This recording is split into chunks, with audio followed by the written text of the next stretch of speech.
wife Linda, and we've been married 31 years. I married Linda when she was 12, and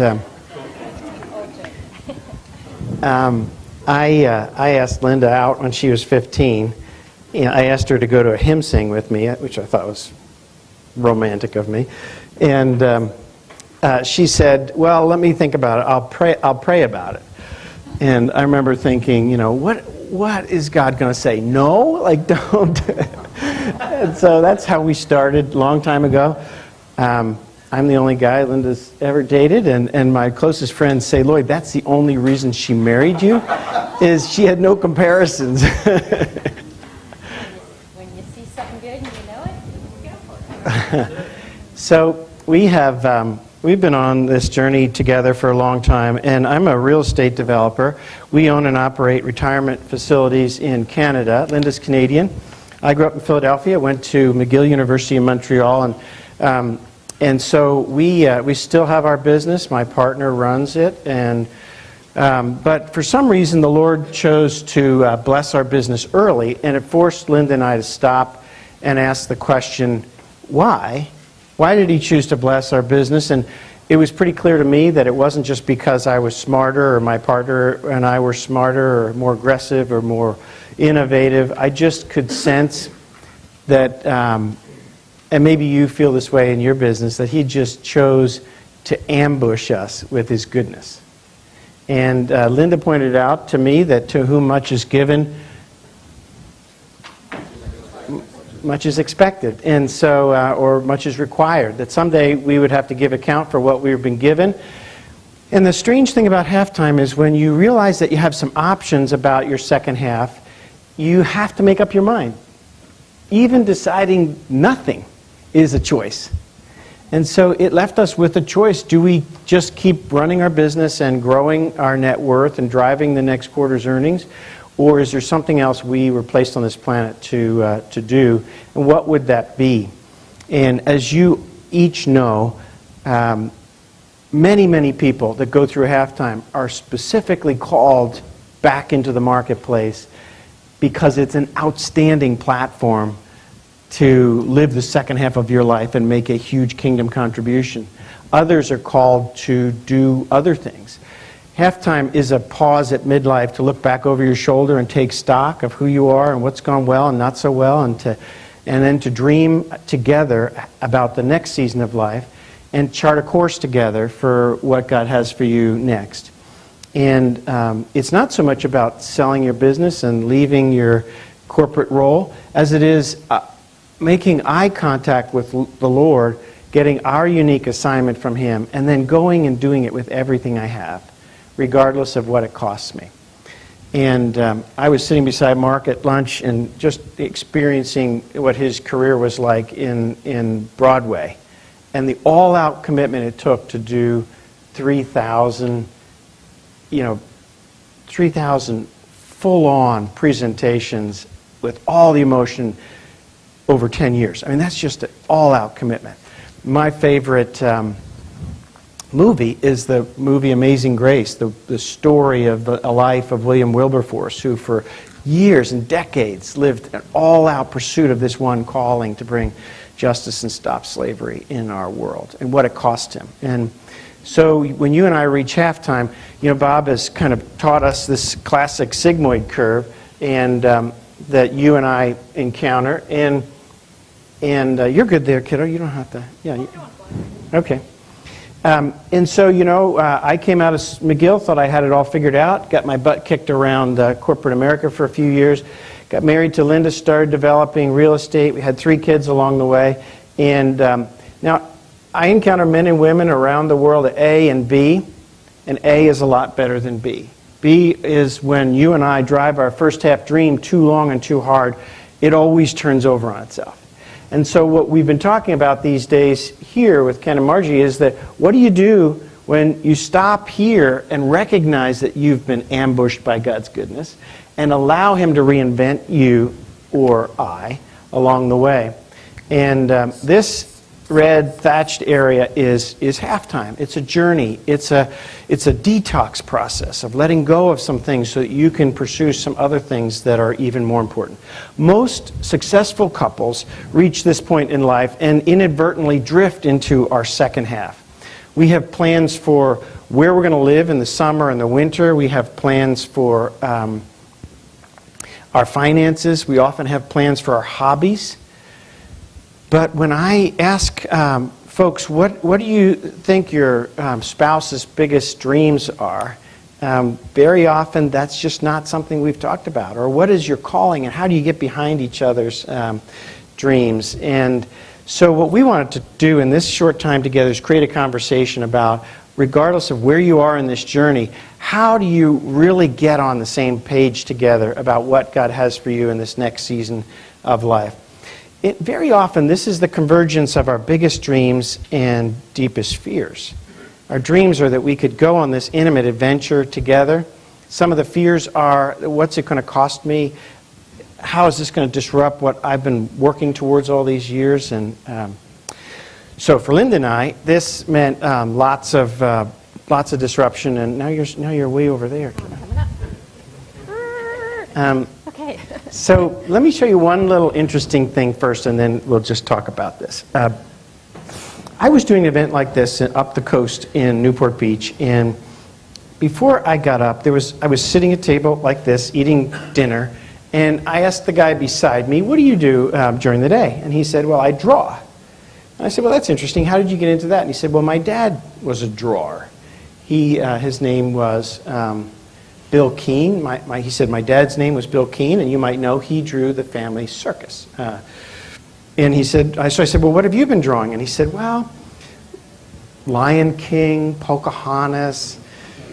So this guy was the head animator for Disney for 30 years, and he was trying to figure out what to do. What does an animator do next? Mm-hmm. And so I said to him, "Look, this is the ridiculous thing. I'm going to get up there and start talking and drawing, and there's no way I'm going to go up there with these markers and start drawing with you sitting in the room. So why don't we make a deal? I'll do the talking, you do the drawing." And so we were talking about this idea of our first half of life very often is like two stories. We're on the same road. Linda and I were on the same journey together, raising kids and doing all the cool stuff together. But we were writing two separate stories. And what we've been working on now for these last years is learning how to write one common narrative. So I want to show you a couple of pictures that somebody grabbed of these. So here's Glenn Keene, the head animator for Disney, and he's just drawing what came out of his heart as he and his wife was with him. And by the way, Lynn, who did he draw to look like his wife? Ariel. And his wife has this cute little turned up nose, just like Ariel. When you see her, you're like, aha. And so anyway, before I got him up there, I said when I got him, I said, "So Glenn, you've done some drawing. What kind of things do you draw?" And he just started casually, the Lion King, Pocahontas, and he just went through the whole list. And finally, everybody just stood up and clapped, you know. So here was his drawing, and I want to show you. I think the next slide gives us kind of a close-up of it. And so what he was trying to capture was what it's like for you and I to really plan and dream our second half together and map it out. So two people, one road. And we start out this first half with two separate stories. It's the same road. And at some point, you and I have the opportunity to just stop and say, okay, where are we going? What do we really want? And what are your biggest dreams? And how can I get behind what you've been doing? So that's Glenn's best drawing to capture the heart of what he and his wife are dreaming of for this next season of life. You can just kind of leave that up there because it's a good visual. So, Linda, when I came home and said, "Hey, honey, I think we could plan our second half and do something different together," what were some of your thoughts and reactions? And what was that like for you? How did this start? Well, at the time we had little children, and so I thought I was already living with lots of significance, and I wasn't exactly looking for more. But when Lloyd first suggested that, we moved to the States and he could live out his calling, and if we lived simply, we wouldn't have to rely on having a set income. And so my very first question was, how simple is simple? That caught me by surprise for sure. And then we quickly realized we were just in very different starting places. He was kind of excited about having this opportunity, and I was feeling more like that was something we would need to consider way farther down the road. So we were just had very different mission statements at that point in time. And he was a planner, and he always would plan way far ahead. And he came out to the kitchen one day and he said, I just finished my next 5-year plan. It was so much fun. He said, you should do one. And so he put a yellow legal pad, which I had never touched a yellow legal pad in my life, and down on the kitchen table and with a pen. And I just stared at it, and I had no idea of what even would go into a plan. I was oblivious, and so finally I just burst into tears. That was not a good start to our halftime conversation. So right there, I just saved you a whole lot of thumbtacks. If you're just starting this journey, I did everything wrong. Probably the biggest surprise for me, now that I've spent 15 years partnered with Bob, traveling around the country, having this one conversation, more than 10,000 hours of having this one conversation with people in halftime.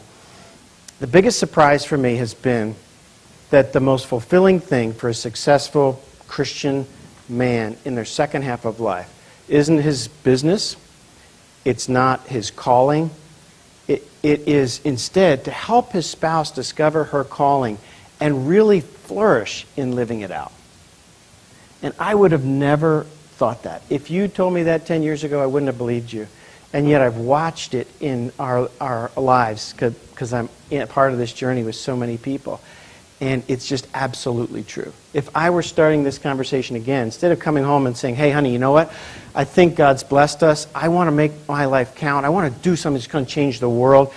I don't want to, what I remember saying is, I was standing at a ribbon cutting ceremony in one of our buildings, and I realized we were opening this building, nicest building I'd ever built, highest profit margins.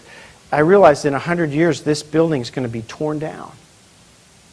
And I just said to my partner, I can't invest my life in something that's going to be torn down in 100 years. I want to invest my life in something that's going to outlast this. So Andrew said to me, Lloyd, if God's calling you to do something else, go do it, and I'll run these buildings. So he's done that now for 20 years. And instead of coming home and doing all that pontificating to Linda about what I wanted my life to be, I'd come home and say something like this. Honey, we've been absolutely blessed. And I know that you're focused on raising kids that are 8, 6, and 3, and I've been off doing this, but I think we have this opportunity now to stop and think and pray and dream together and really plan out some of what God's next for us. But I would like to start by knowing what are some of your biggest dreams and how can I help you live those out? And then just stop and listen and just really take notes and try to... Now, one lady said to us, I turned my dreamer off 25 years ago. It's like what you were saying, Margie, So I asked her, well, how come? Why is that? You remember? And she said, well, we had his career and my career, and his parents got sick, and then the kids and the dog and the cat and the PTA and the planning travel and all this stuff, and something had to give. And she went on to say, you can't turn your dreamer back on in 15 minutes, which is kind of what you were pointing to.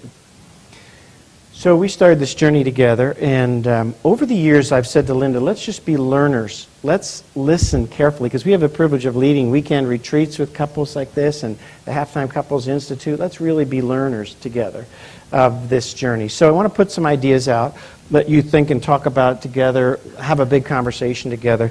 So here's some things. The simple ideas are captured in your notes, but capture some thoughts as you go along.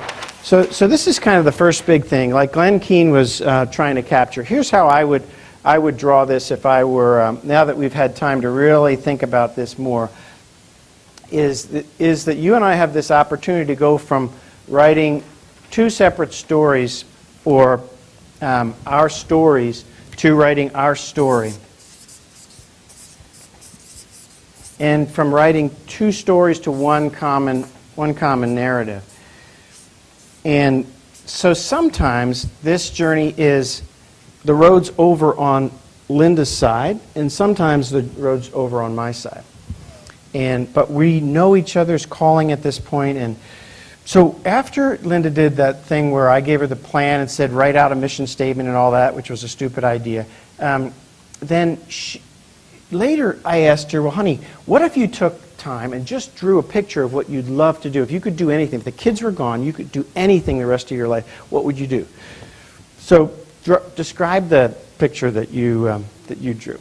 Okay, well, I just should preface that by saying I get a big kick out of how we're all such different personalities. And Margie, when you were speaking this morning, I was kind of giggling on the inside because we could not be more different in terms of driven. And so I've been more, I just wanted to stay at home with my little kids, and I didn't have big dreams or big visions for the future. I was married to a guy who was running and gunning, and so it was all I could do to hang on to his coattails and try to keep up. And so I was really, really slow and reluctant, and very much like this at first with the whole halftime idea. When I got the drift that maybe I was supposed to think about it, it was like, that's his deal. This doesn't benefit me. Why do I have to figure out a mission statement? Why do I have to mess up my nice little life? And so now I've come to really appreciate the benefits of having worked through all of that and come to a place where I can say, oh, this is my mission. And I can lay it out there, and I'm actually using it, and I'm seeing God work in me and through me to bless other people. But that's been a long, slow, I was probably the most reluctant convert to the idea even of halftime for myself as a spouse of a halftime person. So what I finally came to was I had a hard time writing down a mission statement, but one year we had 4 families who came through a divorce, and I'd never been up close and personal with divorces. At the same time, I was going through a class at church that kind of floated your spiritual gifts to the surface, and the lady who taught it said something I'll never forget. She said, just because you have a spiritual gift, she said, it's your job to develop it.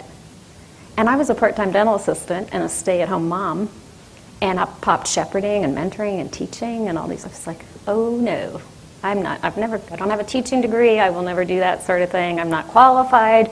All these fears just came bubbling to the surface. But God put us in a church where all these people came who were seekers, got saved, and were excited to be a Christian family. Knew nothing about what that meant. So if you mentioned focus on the family, they'd say, what's that? If you talked about a family devotion, they'd say, what's a family devotion? And I soon realized, wow, if I want to be part of coming alongside young families and encouraging them to build a strong marriage, to have a Christian family, to use mentoring and shepherding and teaching to accomplish that, then all of a sudden I had a mission statement and I didn't even realize it. So when Lloyd asked me to draw a picture, I just drew a picture of my house with a happy face on it, and then all these houses around with dotted lines joining them all together, and they all had happy faces on the houses. Because I was just discouraged with how many Christian families went through divorces, and I thought, what would it look like to be part of the solution and to help fight that trend? And so my mission today is to encourage young women to learn God's Word and apply it to their marriages and parenting.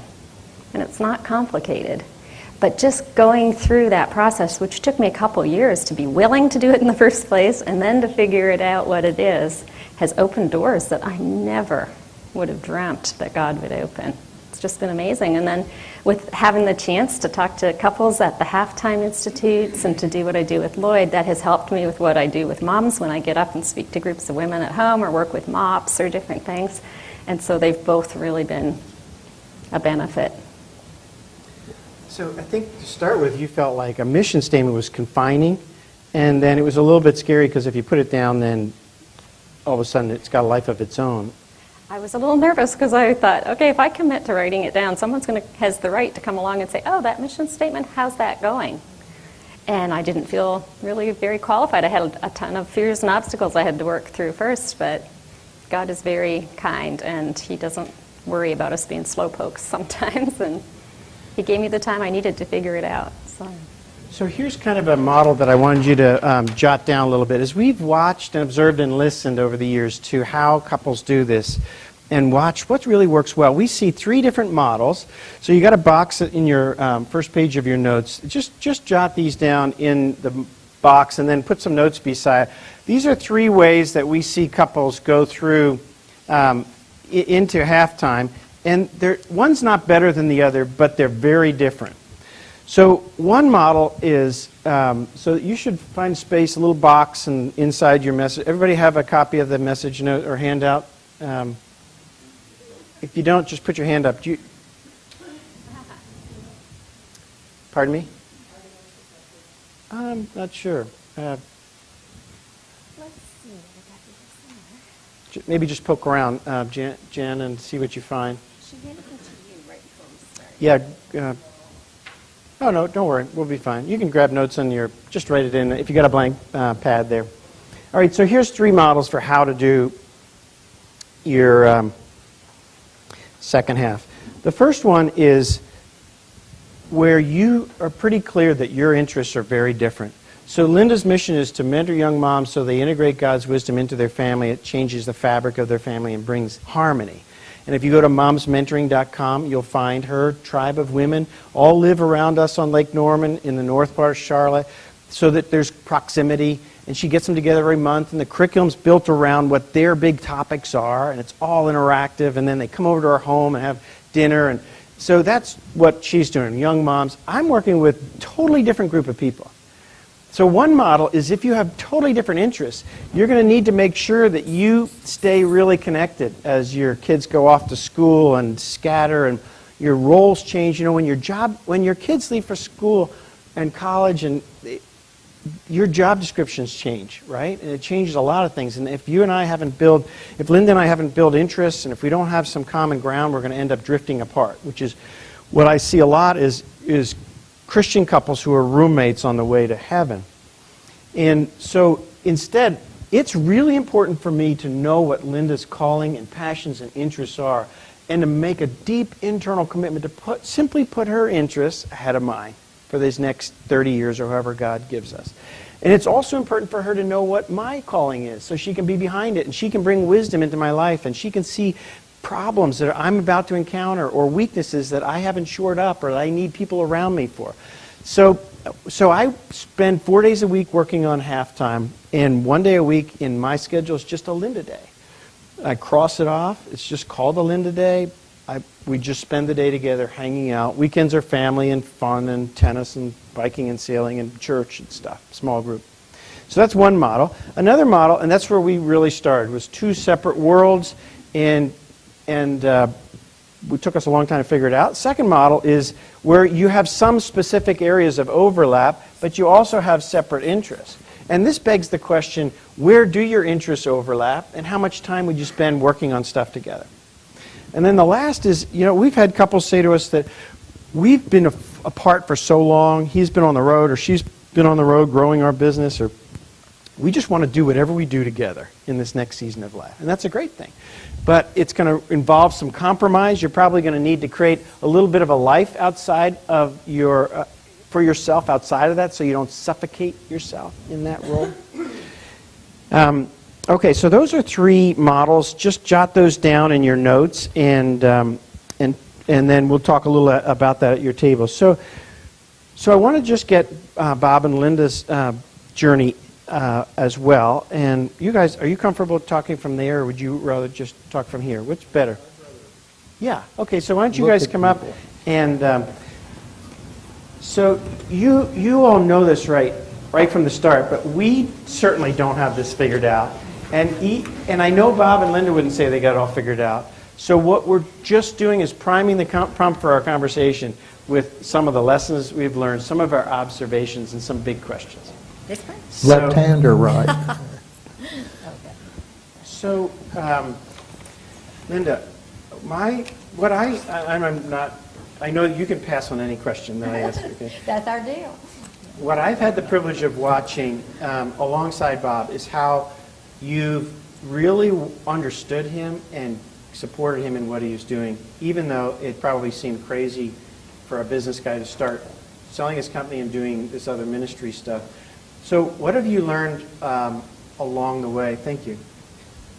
What have you learned about that? Because through these 25, 30 some years of ministry, I've watched you just grow closer and closer. I see you guys doing exactly what Glenn Keane wrote up there.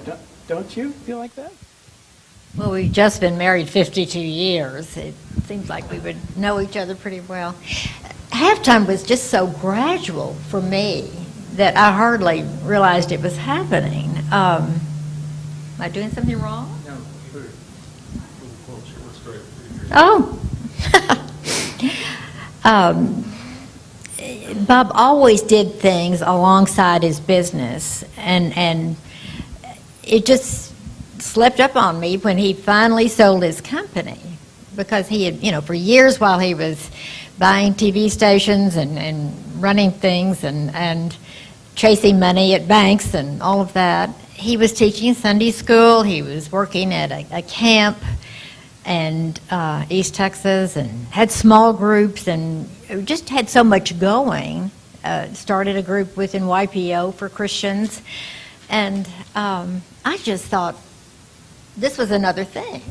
It was not, didn't affect me all that much. But when he sold his company and we moved part-time to Dallas, I thought, this is real, it is happening. And first thing is, I wasn't sure who I was. The first time I had to write down what my husband did for a living, I was stumped, because suddenly he was giving away instead of earning. And anyway, it just took a little while to get used to this. Now, I don't know if any of you can identify with that or not, but anyway. I watched your Linda just flourish. I mean, no kidding. I learned so much about you through just little contact, but you're a different person than you were, and I think you have a richer marriage than you had, and you didn't have a bad marriage. It didn't seem to me ever, but you just kind of blossomed into a world of your own. One of the problems, I think, is that in a man's brain, there are boxes. And they're all boxes, but they don't touch. And when I work on something, I take this box out. I work on just what's in that box. I set it back in without making sure it doesn't touch anything. And then I go to the next box. And my favorite box is the box that has nothing in it. That's where I go when I'm tired, right? And a woman's brain is this complex wiring that everything connects, and it's always going, and it's back and forth. And so I looked at this as a simple thing of, look, I used to go out and work and make a bunch of money. Now we're going to change it the other way. We're going to give ourselves away, and this will be a grand adventure, and this is the one area where God says, test me. So I'm up for it. I didn't see it the way she saw it. So it was a very complicated thing for her. How's this going to affect the kids? And I think that's partly why it takes, like you said, Marjorie, you said it takes longer, right? Would you agree with that kind of thing, that it's just Yeah, definitely. So Bob, how have you learned to kind of understand and come alongside of Linda's interests in education, etc.? Linda says my basic speaking style is to start slow and then ramble thereafter. So I just warn you against this. The way my mind works. First, I think. Well, I'll tell you a story. Linda and I are on an airplane going someplace. To a YPO thing or something like that. And I said, Linda, you need to have goals. And so here's a piece of paper. I'd like you to write your goals on that. Now you can see about how good that went around. And and I've never seen Linda write it. But I've written her goals. It interrupt you for a minute. Peter Drucker taught me when I was trying to make golds for my son, and he has this wonderful German accent. You don't make golds for other people. Yeah. Well, I did, nevertheless. So let me finish my story.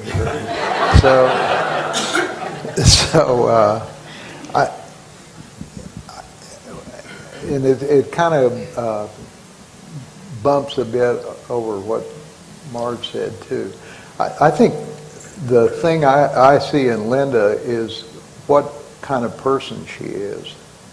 And that, Peter said you ought to be able to get your goals on a t-shirt. And I actually have a t-shirt, and my t-shirt says 100X. It's from the sower parable. And my basic goal had to do with running up the score and making a good deal of money. And I mean, I ran a company while this was all going on that was growing at about 25% a year for a dozen years. So I was serious about business. Meanwhile, I think Linda's t-shirt would say that she's the best wife anybody could ever have, the best mom anyone could ever have, the best aunt that anyone could have, the best daughter anyone could have. It's more about her being and who it is rather than how much money something you can do with metrics. She's wonderful, and I'm kind of monogamous, I'd say. I was in one business and stayed in it for perhaps 25 years in television and cable television. And then when I sold it, I just sold it for cash because I wanted to, because I wanted to put it into the kingdom. I mean, we have a cartoonist who does the Halftime Institute, and he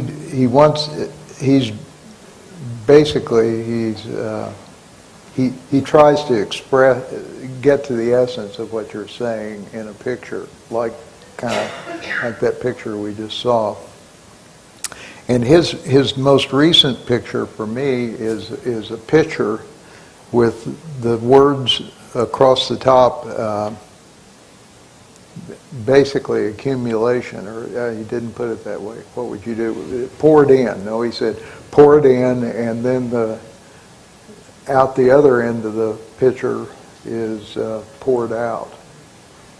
And that's a pretty good, I mean, Linda just described that move where I wasn't the chairman of the board of a cable company like she married. I was a different person, and I'll let you say how you responded to that. One thing I'd say is there's nothing like Leadership Network.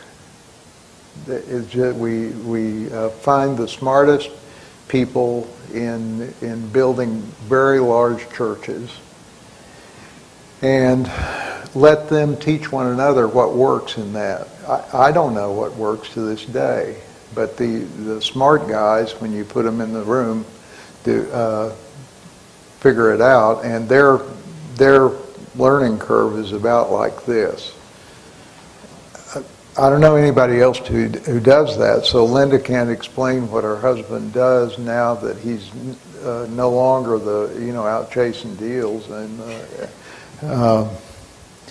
So Linda, talk about what you're doing now, because you guys have two kind of separate things, but you're very informed about each other. Well, I really think the secret to our success, if you want to call it success, is that our marriage was good.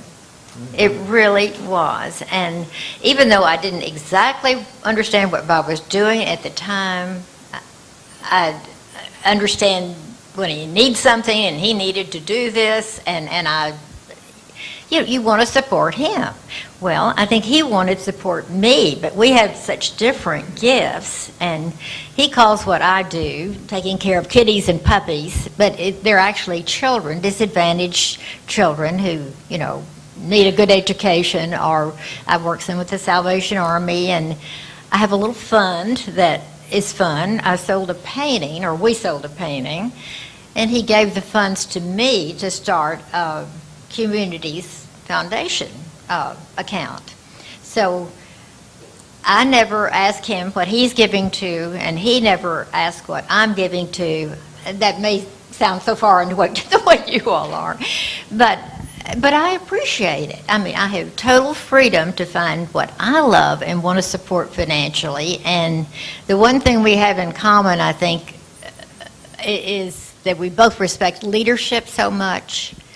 And he looks for young leaders like you all, and I look for leaders in these nonprofits that I support. And if I know them and know they're good leaders, or even I know some of their board members and appreciate their values, I'm more likely to get involved. So anyway, I think every day we talk about what goes on at his office, and he asks me about my day, and there's not a day I don't hear about Halftime or Leadership Network, and I really feel part of it, but I'm not daily involved. And, I ask her the same question every night. I think this is a good question for the males to, probably either way. But I say, Linda, I want you to tell me everything you've done today. And then I just shut up, and she tells me everything she did that day. And I think that, and I'm her audience, that I think is what that is. Also, the other thing that corresponds to something Linda said is, we use strength finders a lot in the Halftime Institute, and I carry Linda's strength finders around with me, and it's on the refrigerator door at our farm place, and they are harmony, responsibility, empathy, discipline, and consistency. And not one of those is what's in my strength finders. Not one. And she's busy being responsible, and we have short arguments because she doesn't like to argue. I bet there are some wives that love to fight or something like that. Italians.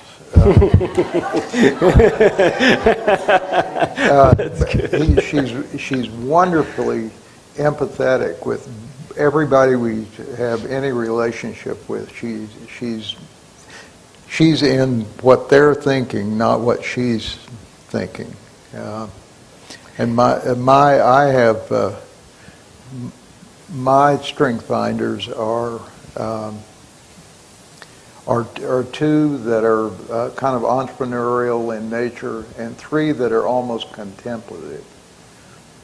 And we spend we spend half our life in Dallas doing. If I were still doing deals, I'd be doing deals in Dallas, but I'm doing deals with you folks and with large churches. And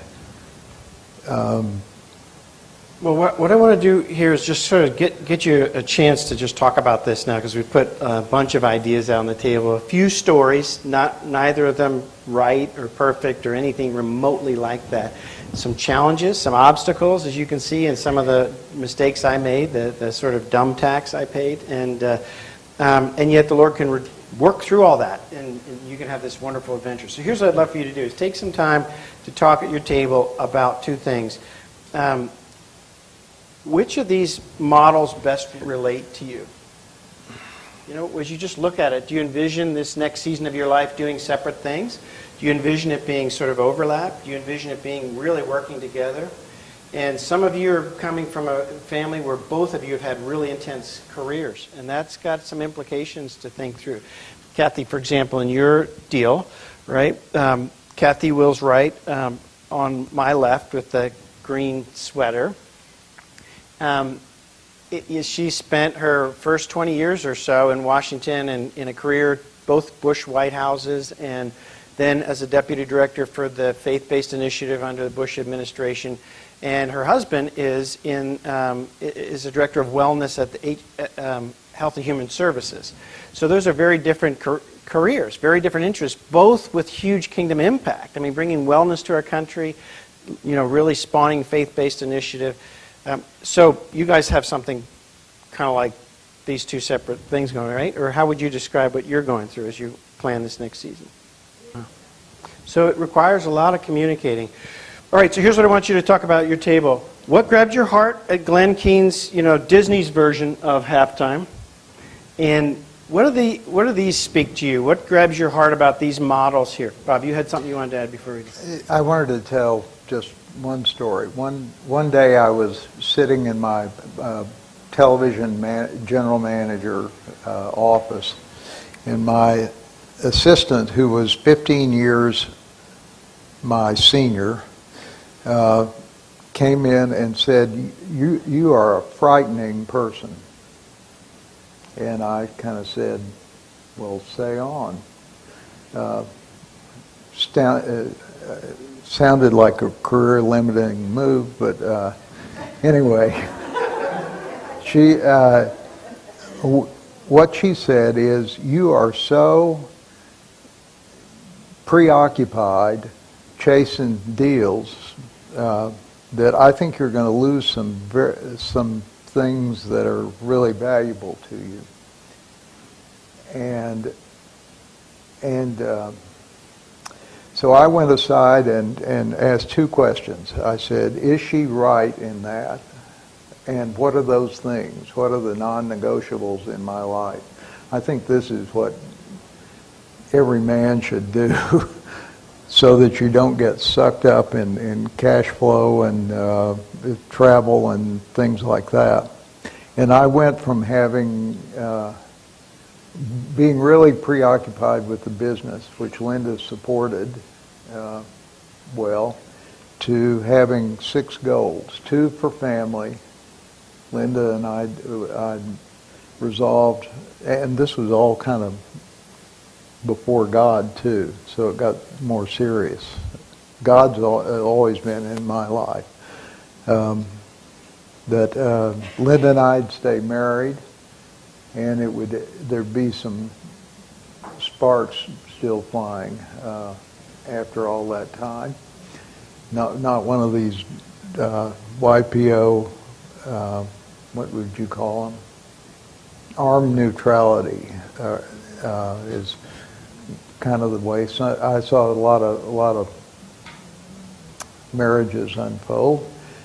2 with money, and I wanted to make a lot of money. I had a specific monetary goal, and one to keep the money from getting in charge of the.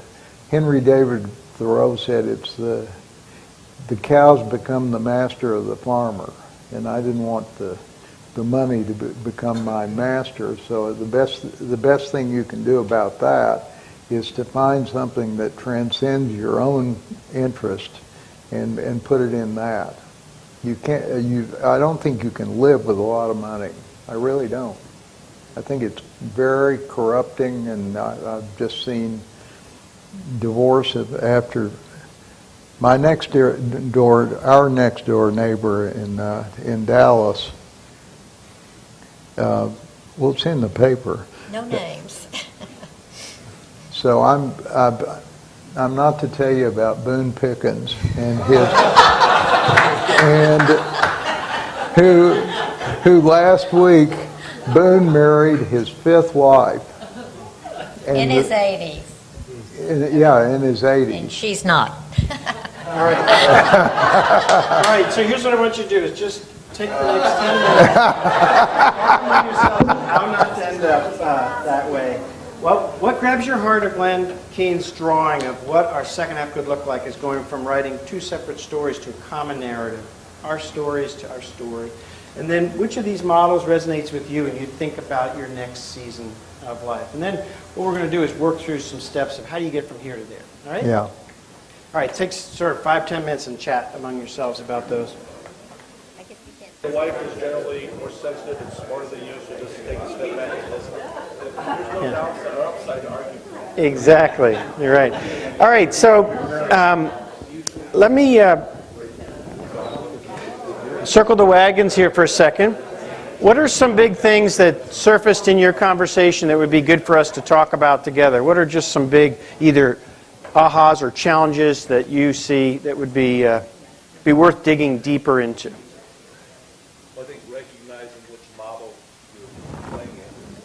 Yeah, so if you have a hard time recognizing which of those models might be best for you, what do you think would be an important first step?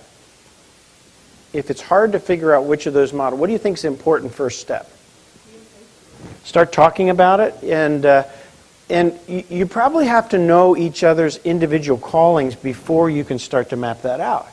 And we found that it's best to dream separately and plan together, not dream together. Dreaming together is very challenging because it's just a big, complex mess. And usually one person's dream dominates the whole conversation. And the best thing that happened to me serendipitously was saying to Linda, please go away and draw this out. And then it took me to this sort of, I don't know what happened, but I had a moment of genius to just not take over her dream. To let it be her dream. And it still is to this day. One of the things I love about what Linda brings to halftime is she's not a halftime groupie. She was just an innocent bystander to this weird husband that had early success in real estate that he didn't deserve, and it was just God's blessing, right? And she ended up being sort of along for the ride on that.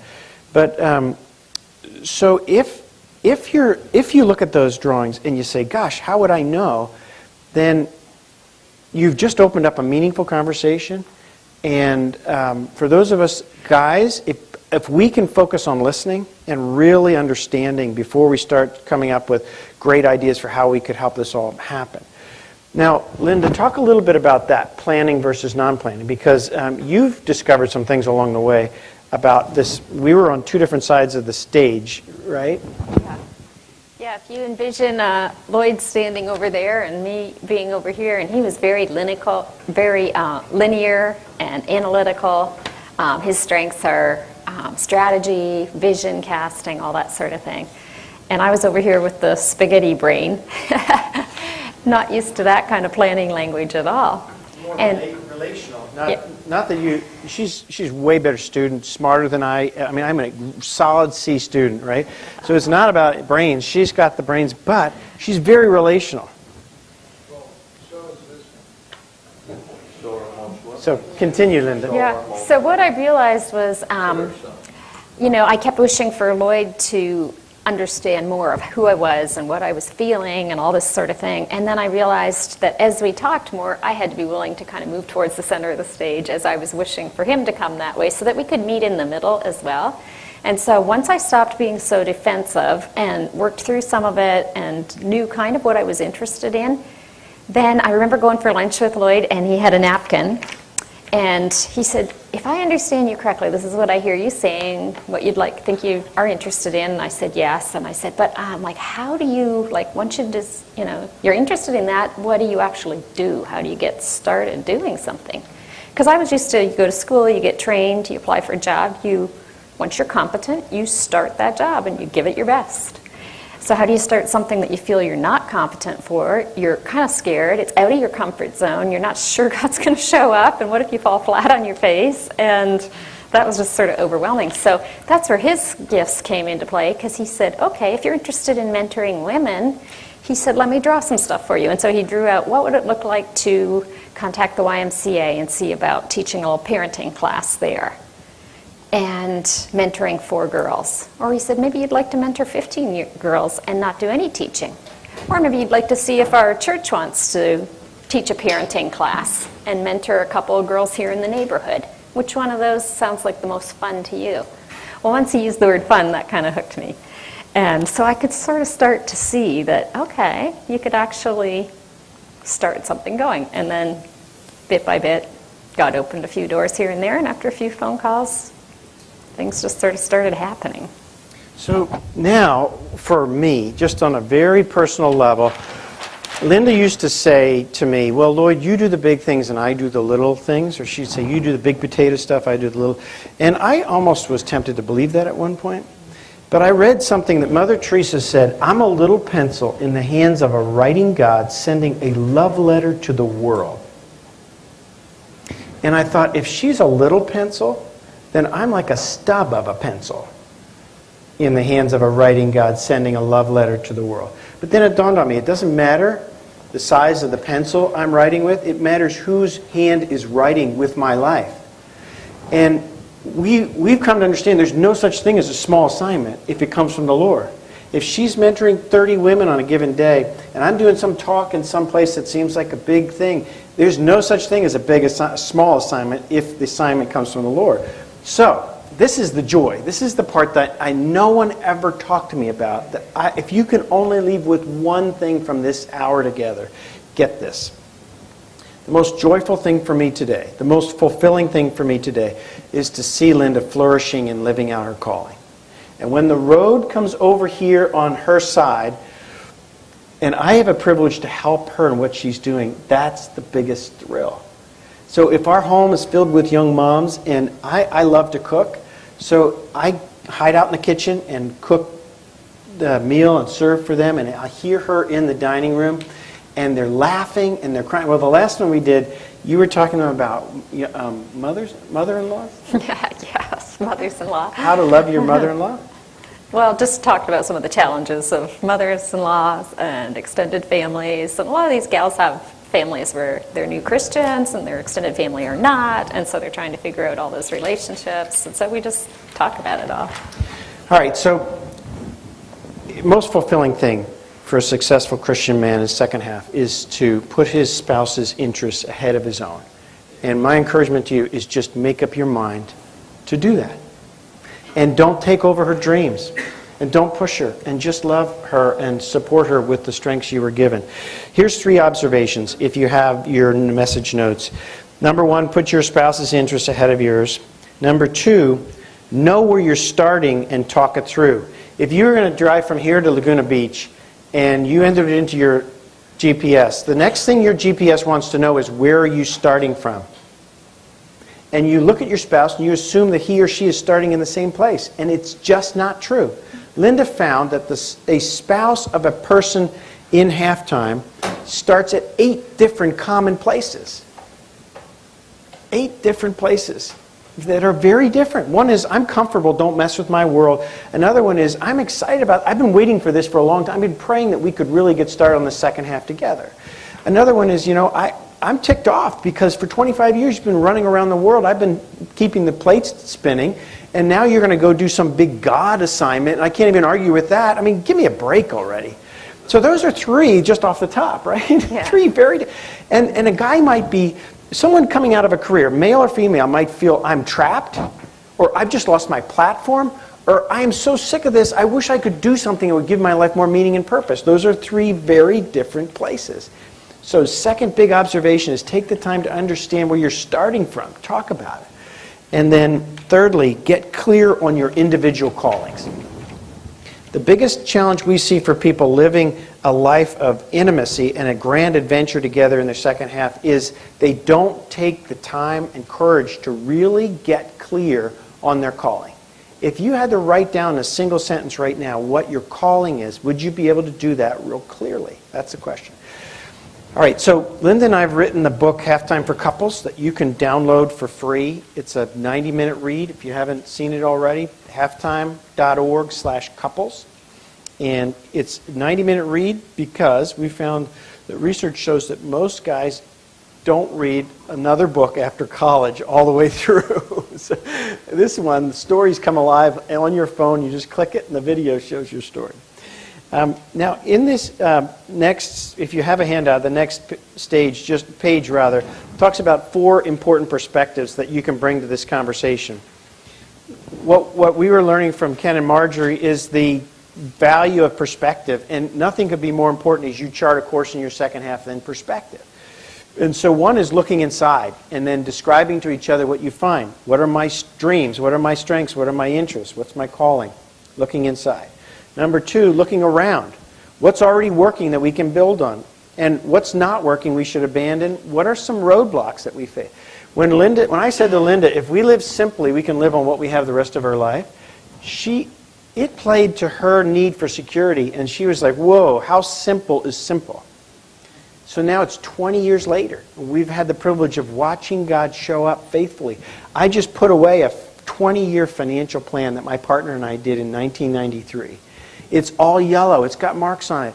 But it screams to me God's faithfulness. Provide for our family for 20 years. And Linda wondered whether we would ever be able to take our kids to Disney World. Instead, they've been all over the world with me. Jenny, our youngest, sat with me in the top of a bank building in downtown Beijing beside the president of Boeing, China, the president of BP Asia, the president of Cummins Engines, their senior pastor, 2 entrepreneurs. And I listened to the president, the CEO of Boeing Asia talk to Jenny at 13, and he said, honey, God can use you to change the world. You know, I was a little boy that grew up in this little town in a little province in China, and God has put me as the CEO of Boeing because he wants me to use this platform for Jesus in China. And I'm watching her eyes light up, and this is an unbelievable, life-changing experience that I might have missed out if I was holding so tightly on a trip to Disney World or something for them, right?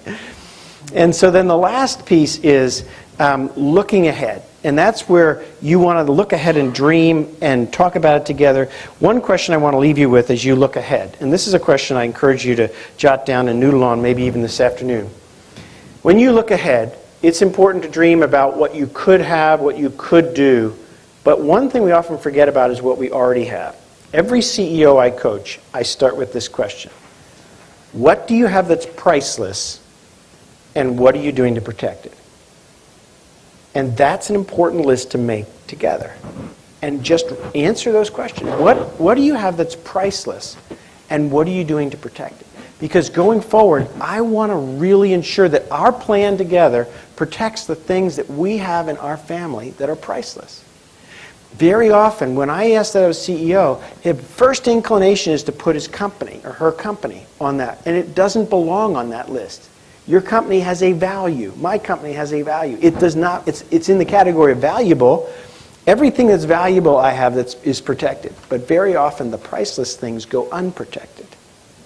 So if you could have sort of one conversation together as you plan this next season, I would start with this question, what do we have that's priceless and what will we do together to protect it? So, Linda, as we close, any other thoughts? And then do you want to close this in prayer?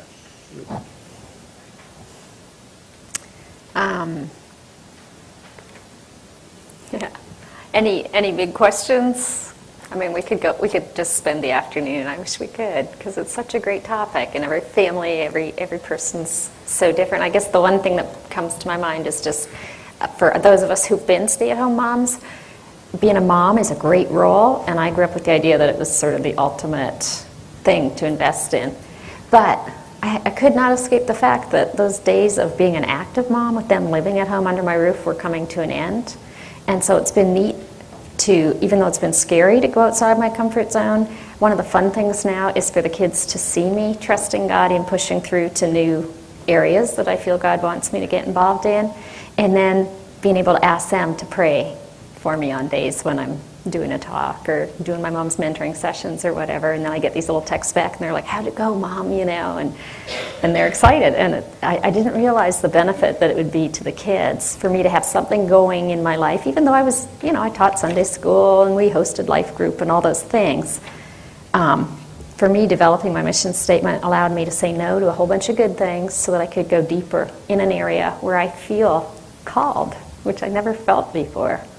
And so that's been fun, and it's neat to have the kids' support with that. So I would just encourage any of the moms to... I was talking with a group of women out in Denver a few years ago, and I shared with them some of my initial fears of why I didn't feel qualified to to do what I felt God was calling me to do. And as soon as I put them out there, it was kind of embarrassing, and I felt sort of vulnerable, and right away the room exploded in conversation, and one girl, she said, "Oh, those aren't my fears, but these are my fears." And she had her own set, and I soon got to see that everybody has those. It wasn't just me, it's common. Awkwardness is, like you guys were saying this morning, awkwardness is normal at halftime when you're trying to figure out what comes next. And it's almost like get used to it and be okay with feeling awkward, and then God shows up and does stuff. To your point, I think it's so important for kids to know their mom has a calling. And I took our kids off to a coffee shop once, and I said to them, our home is not a country club, and your mom is not your slave. So what I want to talk about today over coffee is what are her biggest dreams, and what are you and I going to do to help her? So I pulled a book out of my library not long ago, and this little card fell out, and it was all their handwriting back then of what they were going to do. One thing they were going to do was pray for Linda's running mate, who was a non-Christian lady in our neighborhood. And so Kathy got saved at 49, and she died 6 months later in her sleep. And I'll never forget being at her funeral. And for our kids, this was very real, because they remember writing down, "We'll pray for Kathy." And it was so important for them to realize that their mom is a great mom, but she has a calling. And Ephesians 2:10 didn't just apply to me, it applied to her. If I could only have one legacy, I want it to be my family. But I don't want them to say 25 years from now, my dad made a bunch of money and then he came home and created the perfect family. What I want them to say is, for some unknown reason, God chose to bless my dad's business. And then we watched him give himself away the rest of his life. First of all to our mom, then to us, but then he challenged us as a family that this is not about us. And that to challenge them to give their lives away. That's what I really want 25 years from now.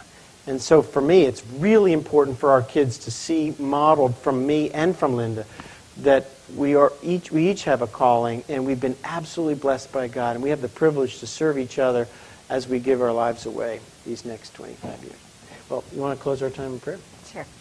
Lord, I just thank you for every single person in this room today, and for their willingness to be here and to engage around this topic. And we just thank you that you are the great giver, and in so many ways you pour into our lives, Lord. And so I just pray that each person would leave encouraged, maybe perplexed, maybe curious, but encouraged to know that you work in us and through us, and you do that in many unique ways and over time. And so I just thank you that we can have these ongoing conversations here this week, and we just pray your blessing on each family, each marriage in this room. Thank you for your love. In Jesus' name, amen. Have a wonderful afternoon, and we'll see you at dinner.